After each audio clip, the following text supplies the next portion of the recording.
요즘 뉴스 보면 한국 주식시장이 정말 뜨겁죠. 연일 사상 최고치를 경신하고 있다고 하잖아요. 그런데 이상하게도 우리들 다수의 삶은 오히려 더 차가워지는 것 같아요. 오늘 이 자료 분석에서는 바로 이 지점, 한국 증시의 뜨거운 열기 뒤에 숨어있는 차가운 역설에 대해 한번 파헤쳐 보겠습니다. 네, 코스피가 4,800포인트를 넘어서면서 매일 새로운 역설을 쓰고 있습니다.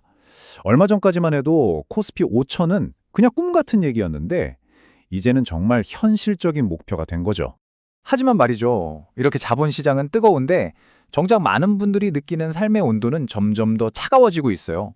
주가가 이렇게 오르는데 그 과실이 우리 모두에게 골고루 돌아가고 있지는 않다는 뜻이겠죠. 아니, 도대체 왜 이렇게 잘 나가는 주식시장이 오히려 부의 격차를 더 심하게 만드는 걸까요? 오늘 저희는 바로 이 역설의 한가운데로 들어가 보려고 합니다.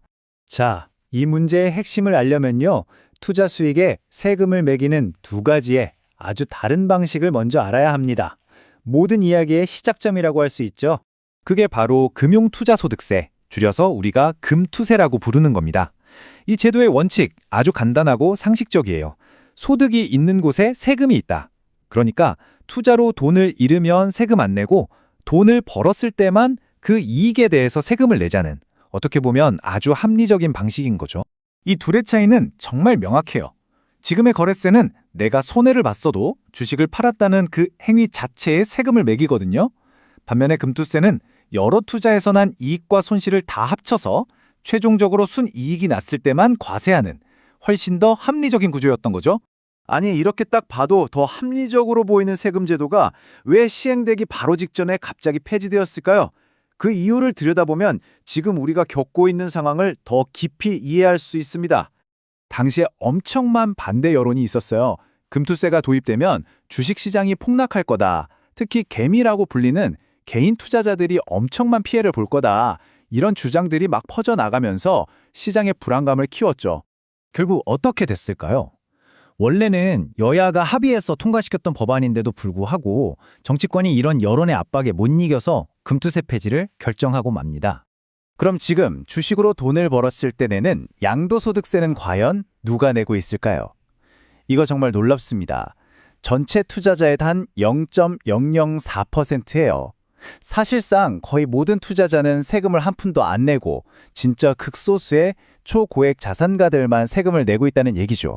원본 자료에 따르면 결국 금투세가 폐지되면서 가장 큰 이득을 본 사람들은 평범한 개인 투자자들이 아니었어요.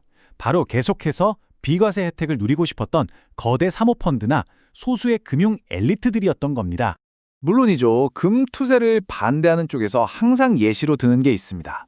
바로 1990년에 있었던 대만 주식시장 폭락 사태인데요. 정말 금투세 같은 제도가 도입되면 그렇게 시장이 무너질 위험이 있는 걸까요? 근데요, 대만 사례의 진실을 들여다보면 우리가 알던 것과는 정반대입니다.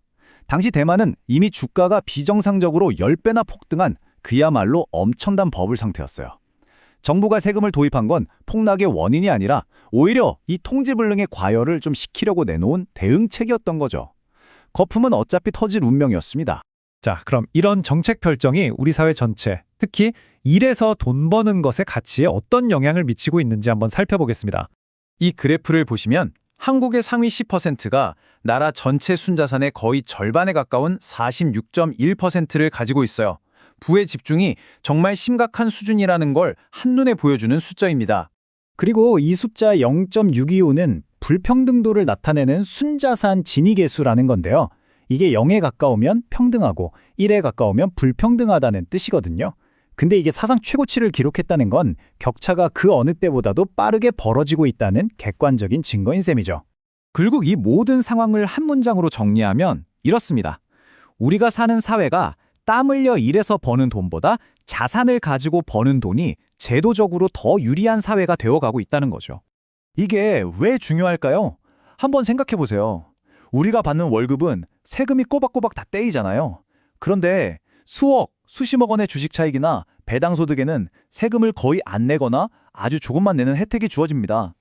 이런 세금 체계 자체가 사람들한테 열심히 일하는 것보다 자산 투자가 훨씬 낫다는 신호를 계속 보내고 있는 거나 마찬가지예요. 자, 그럼 우리가 처음 시작했던 지점으로 다시 돌아와 보겠습니다. 저렇게 하늘 높은 줄 모르고 치솟는 코스피 지수. 과연 이 숫자가 우리에게 진짜로 의미하는 건 뭘까요?